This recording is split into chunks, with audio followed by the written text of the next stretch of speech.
അകലക്കുന്നം ഗ്രാമപഞ്ചായത്ത് സംഘടിപ്പിച്ച ശുചിത്വ പഠനോത്സവം കുട്ടികൾക്ക് നവ്യാനുഭവമായി. അകലക്കുന്നം പഞ്ചായത്തിലെ സ്കൂളുകളിൽ നിന്നും ഹരിതസേന സ്കോളർഷിപ്പിനായി തിരഞ്ഞെടുക്കപ്പെട്ട 33 കുട്ടികളെ ശുചിത്വ പഠനോത്സവത്തിൽ ആദരിച്ചു. അകലക്കുന്നം മണലങ്കൽ സെന്റ് അലോഷ്യസ് ഹൈസ്കൂളിൽ നടന്ന ശുചിത്വ പഠനോത്സവം അകലക്കുന്നം ഗ്രാമപഞ്ചായത്ത് വൈസ് പ്രസിഡന്റ് CG സണ്ണി ഉദ്ഘാടനം ചെയ്തു. 33 കുട്ടികൾക്കാണ് നമ്മൾ ഇവിടെ അവാർഡ് കൊടുക്കുന്നത്.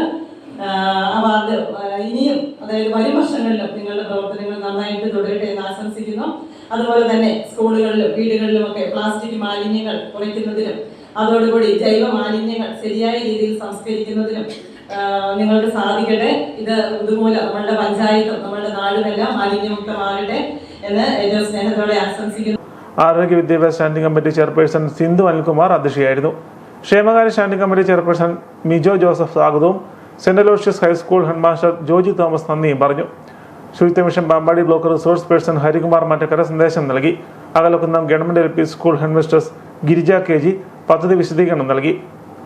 ആശംസകൾ നേർന്നുകൊണ്ട് panchayat assistant secretary G Manoj Kumar, H Sanal Sam, ward മെമ്പർമാരായ ഉഷ ഷാജി, ഗിരിജ രാജൻ, MS രാജു, ജോമി ജോബി, ഗീത സാബു തുടങ്ങിയവർ സംസാരിച്ചു. മികച്ച പ്രവർത്തനം കാഴ്ചവെച്ച വിദ്യാഭ്യാസ സ്ഥാപനത്തിനുള്ള award Mattakkara Saint Aloysius high school കരസ്ഥമാക്കി. 2ാം സ്ഥാനം മറ്റക്കര ഹയർ സെക്കൻഡറി സ്കൂൾ നേടി. പഠനോത്സവത്തിന്റെ ഭാഗമായി കുട്ടികൾ ചെയ്ത വിവിധ ആക്ടിവിറ്റികളുടെ പ്രദർശനവും അവതരണവും നടന്നു.